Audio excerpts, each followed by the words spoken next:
everyone, I'm back again. It's your favorite person, Mimure Yankoboro Unimura.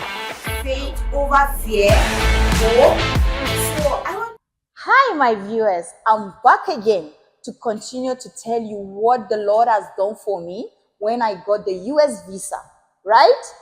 So I got the US visa. So we planned and we started planning. Already we have been planning. So we bought our tickets. We flew to US May. I remember vividly 9th or 10th May. We flew, we reached, and guess what? We went to the best hospital in the world. That's Mayo Clinic. Mayo Clinic is, if you type it on Google, it's one of the best hospitals in the world. So we went to Minnesota, Rochester, in the state of Minnesota, in Rochester. So we landed in Minneapolis. We took a bus to Rochester. So when we went to Rochester, we already had our arrangement for the accommodation, the hotel we stay, that they have a partnership with the hospital. So it was a bit subsidized. So we stayed in the hotel. Then we met with the doctors. We met with a general practitioner. Then we told him we brought our investigation back home, but the general practitioner gave us a series of investigation. Whenever you visit any new hospital for consultation, they have to carry on a new investigation. So we went through investigation, like CT scan, X-ray, everything, blood work, and everything. Then they transfer us back to colorectal unit. So when we are transferred back to colorectal unit, we spend a lot of money. I will not be saying some of the figures, you understand, because it's so outrageous. So, or there's no, it's a pass, it's a testimony to encourage someone, and it might help someone that wants to go to follow suit for any intervention. So the first procedure of our investigation, we spent around $17,000, which was so much. So we went, saw the colorectal surgeon, and when I saw the first surgeon, she's a female, she's a renowned surgeon in the hospital at Mayo Clinic. Then she said, I have to go through a permanent colostomy. Don't forget, I was living with an ileostomy. So she said the only thing they might do for me is to give me a reconstruction of the pelvic floor and taking down of my previous ileostomy and giving me a permanent colostomy. Okay, the difference between ileostomy and colostomy is from the ileum, is the small intestine, while colostomy is the large intestine, meaning my feces will be solid or semi-solid and my feces will smell, while ileostomy, the feces doesn't smell. So it means I'm going to live with a permanent colostomy for the rest of my life. That was the option she gave me. Whoa, I broke down. My husband was there, we were together. I broke down, I cried. I told her, we don't have any option. She said, no option. In fact, my husband asked, don't you people do artificial anus or something like that, artificial sphincter? She said, no, it has not happened in any part of the world. Even if there is, infection can set in with time. So she said, this is the only way, because even if they reverse it, I might be leaking feces down there. So the only way is to be in control of my feces by giving me a permanent colostomy. So she said, let us go back to the hotel where we are staying and think about it. Then we'll come back. Then we'll decide for a date for surgery if we have made up our minds to go along with it. I cried. I went back to God. I prayed. I said, God, you can take away this thing just like this. I prayed, oh, we cried, oh, we were devastated because we came all the way thinking there would be hope, or there would be something different from what we are experiencing, you know. So we prayed, we stayed for a week, few days, we went back to her. Then we told her we have made up our minds. Since there is no any option, let's go ahead with it. So, but we were all staying in the hotel, but my husband has to go back. He stayed for 3 weeks with me in the US, in Rochester, but he has to go back. So a particular day I was walking around, you know, because I can't be staying in the hotel and we have to be conscious of the surgery fee. That's the amount for the surgery. So we have to start managing ourselves. Then I started looking for where I can have a free accommodation in waiting for the date of my surgery, so that we will not be spending money in the hotel. So my husband was in the room. I went out. I even told him, okay, let's go look for a church to help us so that you tell them I'm your wife. They will take care of me while you go back home and continue your work and gathering money and take care of our children. But he was a bit reluctant, but I just left it like that. Then I went out on a particular Sunday. I left him sleeping. In the morning, I woke up. I was just moving around the environment where the hotel was located. Then I was so series of churches. There was Presbyterian, there was Catholic Church, there was United Methodist Church, all around that place. Then there was Trinity Lutheran. So I stopped there. The Holy Spirit said, stop, enter. I said, okay. Then I went looking for the entrance of the church. So I was looking. I didn't understand the place. Then I saw a person walking, jogging. Then I stopped. Please, do you know the entrance of this church? Then she said, go check there. So I went, I pushed, then I entered the church. And the reverend was preaching, and I sat down inside. And I was the only black lady in the church. Black person, in fact, black human being. All the people there are white, are Americans. So I just stayed, I sat down, I listened to the sermon. I was encouraged. In fact, at first I was a bit nervous, but I just said, no, God, I came to see you. I came to have fellowship with you. Teach me, help me. What is the next step in this journey? So I prayed, I finished service, I left. I went back to the hotel. Then I told my husband, I've entered this church. I just told him what they said in the sermon and how I was touched and everything. So the next day, I started calling, in US, a lot of things is online. So I started looking for a charitable place that I can stay. I started checking online. I started calling the places, but I was not lucky. I was not lucky to be able to find a place. Then I saw the name of the church I went to. It's called Trinity Lutheran Church, Rochester. So I called the person. Then, to the glory of God, I will never forget the name of the person that picked the phone was Barbara. So Barbara picked the phone because they became my family. You hear the story as I go forward further. So Barbara picked the phone. Then I told her my story. I told her I need a place to stay for free so that I will conserve the money we have, you understand, for the surgery ahead of us. So she said I should come. I should book appointment with me for the reverend. Then the next day she said I should come by 11 a.m. So I went and told my husband. I was excited. Meanwhile, my husband was going back home. His flight was ready. They even canceled his flight, so he has to go the next day. And just a little challenge going back. So I came back the next day by 11. I came very early to meet the reverend. And to the glory of God, I met this angel of God in human form. Yes. Why do I say so? Because that was my connection to what God has done for me in this journey. I met Reverend Nathaniel Schwartz. He's the Reverend of Trinity Lutheran Church. Why am I mentioning the name? Because they are part of my family. And this is what the Lord has done for me through this man of God, an angel in human form. So I told him my story. In fact, I became emotional. I was shedding tears. I told him, this is my first time in US. I came for surgery. I have an ileostomy. I've gone through cancer. I told him all that the Holy Spirit was leading me to pour out my heart. He was listening to me. He was in front of me. I was sitting in a chair. He was just listening to me. Then I told him my husband had to go back to take care of the children and continue to work to gather money for my surgery. So, and I told him my need. Then he said, I should not worry. I should not even cry, that God ordered my footstep here and they are going to help me. Who does that? Only Jesus. It was a miracle. Goosebumps were all around my body. I was just crying. I said, what? He said, yes. So he took me. They gave me a place to stay. Then meanwhile, after I stayed 1 day, 2 days we called the place Luther House. Then there was a renovation, like a house or a building wanted to fall at the back, because Mayo Clinic was just at the back of the church. It was just a walkable distance to the hospital. You see how God works?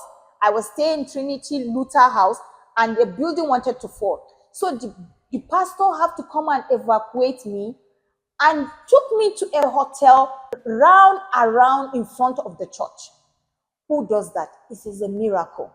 They took me to a hotel, Marriott, like a very sophisticated hotel. Like in my country, is like this Sheraton and all Hilton hotel. Really. So they took me there with his wife, and he brought his wife, Mommy Gretchen. I thank God for your life. She is an angel too. She is an angel in human form.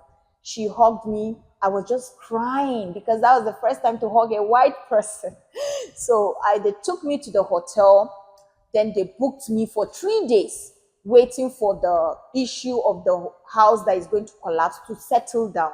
So after they lodged me into the hotel, I was just overwhelmed with joy, with the awe of God's faithfulness and glory and miracle. So when they left me there with my things, with my luggages, I fell to the floor. I was just crying. I said, God, what have I done to deserve such a miracle? What have I done to be taken care of in a very respectful and as if I'm a princess? You understand the way, you see it on the television, like a princess. That was how these people took care of me, gave me a hotel. I stayed there for 3 days. Then they took me back again to the Luther House. The reason why they kept shifting me from one hotel to the other is because there you have to book to stay in the Luther House, and it's free. So other people have already booked ahead of time. There are days, that Trisha is in charge. Thank God for Trisha. God bless you, Trisha. So Trisha has booked different people, and I just came for help. So they have to be putting me in days that nobody has booked. And all those people came from different states because they came to the hospital, Mayo Clinic. Them too came for other consultation or to see their doctors. So that was why when the days expired in the room in the Luther House, I have to be shifted to another hotel. So I even started feeling somehow they are just spending money, taking me to read. And thanks to Michelle too is the manager there in the church premises. She is a wonderful person. She is a sister from another mother. Michelle is always the one taking me in her Jeep, in her Homer Jeep, I'm telling you. Then she'll be taking me to different hotels. When I stay in few days or 3 days or 4 days in a hotel, then they'll shift me back to Luther House when there is time, there is space, and there's nobody in the room. So that was how God kept helping me, and I became like I became a family member in the Trinity Lutheran Church. Then when I was staying in the Luther House, certain days, I'll ask them, is there anything I will do in the church premises for you, photocopy, help you cut some things? So I discovered Pablo Ministry. Pablo Ministry too is another family that God connects me with. Pablo Ministry is a ministry that teach the word of God and teach immigrants English language. So we have, God bless the life of Katrina. Katrina is one of the leadership of Pablo Ministry. So I just walked through there and I asked, during all this time, I'm waiting for the date for my surgery because the date has been appointed for my surgery.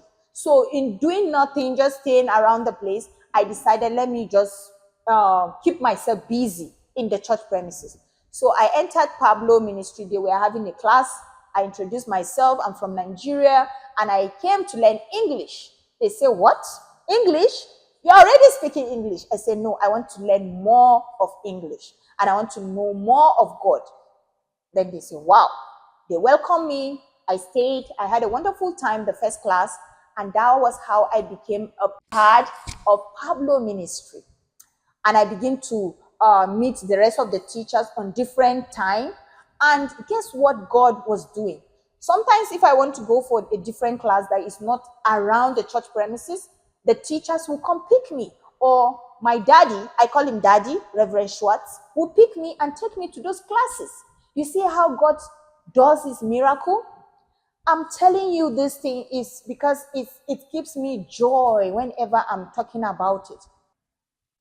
You cannot compel 1, 2, 3, 5 people to love you at once that have never met you, that was the first time of meeting you. But God raised helpers for me, more than 100 plus community of people that loved me. This can only be Jesus. This can only be God.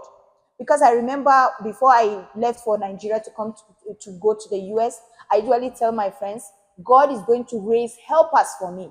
God is going to pay my surgery. That was what I believed, and I kept prophesying it, and I kept saying it.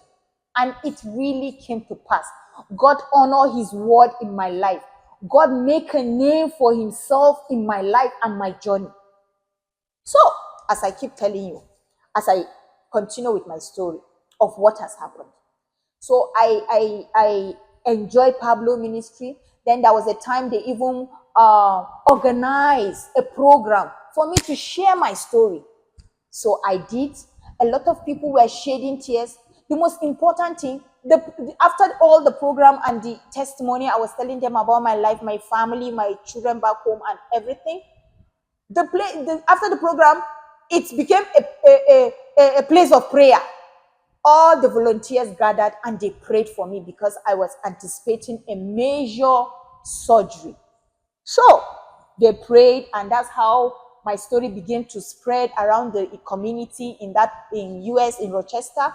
And God was just blessing me. People were just, in fact, people in the church, I even volunteered to help them to be a person that shifts the projector.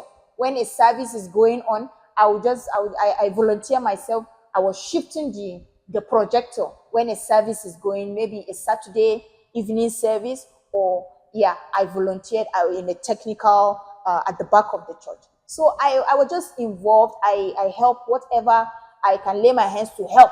It's my own way of giving back to the community, giving back to the church because of what they have done for me, because of the love they have shown me.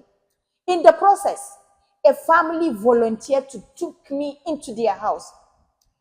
I want to thank God for the life of Mary Butner and Don Butner, because they took me as their daughter. Mary took care of me, and they took me. They didn't know me. They didn't know anything about me. They took me into their house.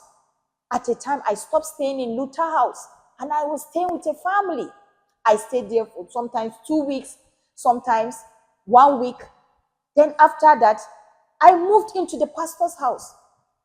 I want to bless the name of Mommy Gretchen Schwartz and my Omi. I have a grandmother there that is strong, and she takes me for my follow-ups, or if I go to see the doctor, or when I go for the financial things. She's always there for me. Omi, her name is Deb Willison. Omi, I want to thank you also. I want to bless God for your life. So they took me into the Reverend's house, and I became part of the family. I had a room. Can you imagine? From staying in the hotel to the Luther house to different hotels, now I have a family. That was what God did for me. I know my viewers will say, why is she emphasizing this? Why am I emphasizing it? Because it doesn't happen like that. It's a miracle. Things don't just happen like that. But God came through for me. And I had my room. Whenever I want to go to the hospital, Omi would drive me to the Mayo Clinic. Or when I want to go to Pablo, Daddy would drive me. Sometimes Mommy would drive me. In fact, I would be in Pablo. Mommy will ask me, have you eaten? Are you okay? Who does that? I've never met these people. It was God that connected me to these people. So there is love in the household of God. And God came through for me. So, before the time of my surgery came closer, one of the members of the church advised us to ask for the estimate of our surgery money. So, for the estimate of the surgery. So we went, thank you, Jonathan Torrance, Burton. He is the husband to Trisha, and they have been so supportive. So we went to ask for the estimate, and they gave me an estimate of about $132,000.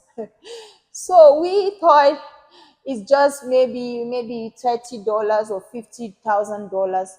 It was, when we received the estimate, I sent it to my husband. It was wow, that's too much. So we begin to ask for a payment plan, because we can't pay that kind of money. So we said, can they give us a payment plan to be paying small? They said, okay, they're going to look into it. So the same person that advised us to look for the estimates. So when we, in between all these things and confusion and overwhelming estimate of the surgery, the date of the surgery came, and I was not able to raise that kind of money. So they canceled my surgery. They canceled the day of the surgery. And the surgery has to do with colorectal surgeon, a urogyne, and plastic surgeon, because it's going to be a reconstruction of the pelvic floor and the repair of the fistula, the rectovaginal fistula that is still there, and taking down of my previous ileostomy and giving me a permanent colostomy, which I'm living with it right now for more than a year. So what happened? We started sourcing, looking for money. I called back home. My husband started looking for money. We got loan. Still, it was not enough, because we are talking about $132,000. So in between, in fact, my godmother, that's Omi, she was even raising awareness for me and gathering money from people. You know, we find ourselves in a dilemma that we didn't know what to do, and we were there. So we have to just ask for help anyhow. And with the help of God, that's how we started gathering money. Then the same person, Jonathan, advised us to seek for financial assistance.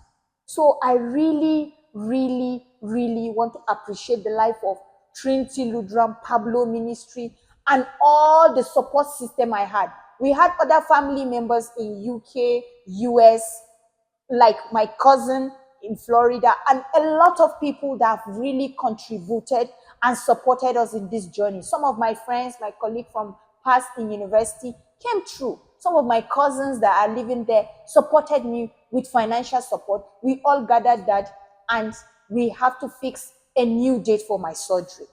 So I have to meet the team of my doctors again to put another date for my surgery. So, but before I continue with how we navigate that, I want to stop here. And I want to tell you that God is real. Because I've seen him in my life. I've seen him taking away cancer. I've seen him raising helpers in a strange land, in a new land I've never been to. And I've seen him paying my surgery fee, and I had my surgery. And I've seen him taking care of my needs, because when I was there, my feeding, my shelter, some of my clothing, because there was a time I was there in the winter, and I have to get some winter clothes. The people there, the Pablo Ministry, bought all my winter clothes. My family there, Reverend Schwartz family, gave me some clothes and jackets. So I will tell you a lot. Stick to this channel, so be encouraged. Please share, subscribe, and like. Thank you for listening.